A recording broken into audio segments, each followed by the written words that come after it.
Oh, hello there. um, as you may have guessed, this is my first attempt at a movie review. I'm going to keep it short and sweet because I am a little tired. Part of being paralyzed, you get tired easily. Okay, so here's my basic review of the Hellraiser franchise. One of my favorite things about this movie is the fact that it had to use practical effects because even then, even in the 80s, CGI was still kind of an iffy thing. And I think what I love most about that is it gives you a reason to get creative with your characters. So, without further ado, and it's the movie that really got me into horror and wanting to be an actress. Without further ado, here's my honest, quick review of Hellraiser. So one of the things I love most about this movie, and again, there's going to be spoilers, is its story is just that good. Each character you see they have you really feel for this character, and they're fleshed out, for lack of a better word, fleshed out, and I think that's a pretty awesome thing. And basically, the premise of at least the first Hellraiser movie is a character. His name is Frank. He ends up getting shredded, so to speak, after discovering this thing. Anyway, you would think that's the end. No. Uh, Eventually, his brother. I can't remember the character's name because my I don't have that great of a memory, but he comes back and he comes to his brother's house to buy it. I think that was it. I was really fuzzy about that. And then he also is moving in with his wife Julia, who, unbeknownst to Frank, had affair with unbeknownst to the brother, had an affair with Frank, and it becomes this whole thing, and it's really intriguing.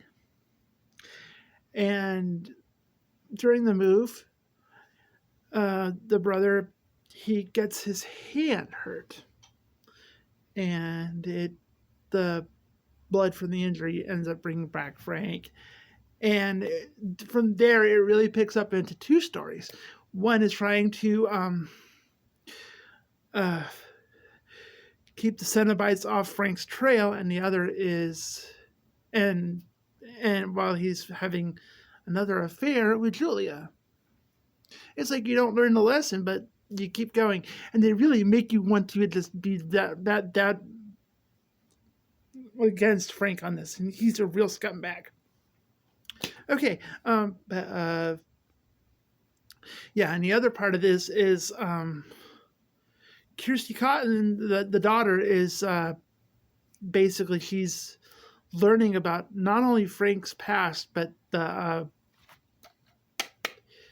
lament configuration. That's going to be the important part, and it's just like she ends up unwittingly summoning the Cenobites, and it just becomes its own thing. And I gotta say, this is why I say the story is near perfect, because there's so much great about it. And it's just they kind of wait to bring the Cenobites in, and that's great and all. Because I honestly, that's what I would do if I were a director. I would wait until the the middle part of the movie just to have those characters make an appearance, and then the climax would have the whole thing with the thing. But the best part is when she figures out everything. She actually, for a few minutes, we see her walk into Hell's Dimension through a portal that's basically opening up, and it looks like when you put glue on your fingers and you pull it. It's pretty much the same kind of effect, and I love that. And she's walking through, and then there's a big oh gosh, what did they call it? I can't remember. It was the engineer is this big creature with a big old horn on its head, and it just chases her out of the dimension, and she runs out the door, and it just closes up. And you think that's, and you would think that's where it ended, but the Cenobites are onto her, and sorry, asthma, and she makes a sort of deal with the Cenobites to help them find Frank,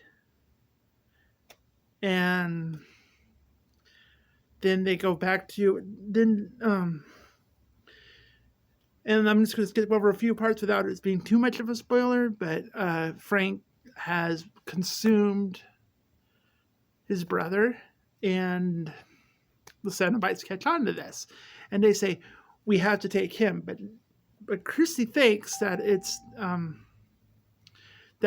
still that yeah, but yeah, she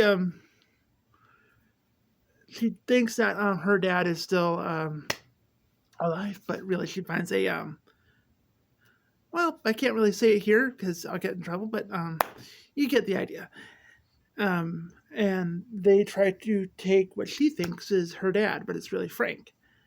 And the scene is just that perfect. It's literally chef's kiss. And honestly, I wish I could say more bad things about this movie than good, but I can't. It's one of those few things where it's going to seem like an unfair, biased opinion. But the first Hellraiser was that fantastic. The things I loved most, again, were the amount of practical effects. I know I'm going to say that a lot. It's kind of a thing. Practical effects make a movie that good, especially in the 80s, especially with that level of acting. Clive Barker, he is one of my favorite writers, film director, and he's just his vision for movies and books is just that level of uncomfortable horror. And the reason why Hellraiser isn't considered a slasher movie is it's more supernatural horror, but it's more involved. You see a lore to these characters, and it takes you in. And I highly recommend looking up any of the Hellraiser comics. Literally any of the Hellraiser comics are really awesome. There's also books, but unfortunately I have yet to get around to them because I can't really find them where I'm looking, so I'll eventually get around to it. As far as suspense goes, definitely top marks. Perfect. I'd give the suspense 4 stars, but that's just me. Horror, again, 4 stars. You know, for a movie that old, that still holds up. I don't think there's really any comedy, but there is a little bit with Kirsty's boyfriend. In one scene, he's a bit of a dork, and it's lovable, but it fits the movie perfectly, and it's not exactly added filler. There really isn't romance. Technically there is romance, but it's fucked up romance, so I'm going to give it a 3. But yeah, if you're a horror fan and you have never seen the original Hellraiser, it is on Tubi, and it is on, I believe, Amazon Prime, and it used to be on HBO Max, but it's not there anymore. But yeah, definitely check it out. Give it a watch. I think it's even on Peacock, but I don't remember. But yeah, definitely check it out. And I also recommend checking out the second and the third one because it's its own trilogy. And while the third one kind of sizzled off a little bit, it's still watchable. I don't think I'm going to do the other reviews just yet because it's really more of a test review video. But if I get helpful tips on doing a proper review, and again, feel free to drop your information for that or your suggestions, anything like that, anything else you want to see in a review, let me know. All right. But before we go, I'm going to show you how this works. Okay. You can see where this is. You want to sit there and you want to press. Ooh. I'm basically a little kid, I swear. Ta-da. I love this collectible so much. It's awesome. Peace.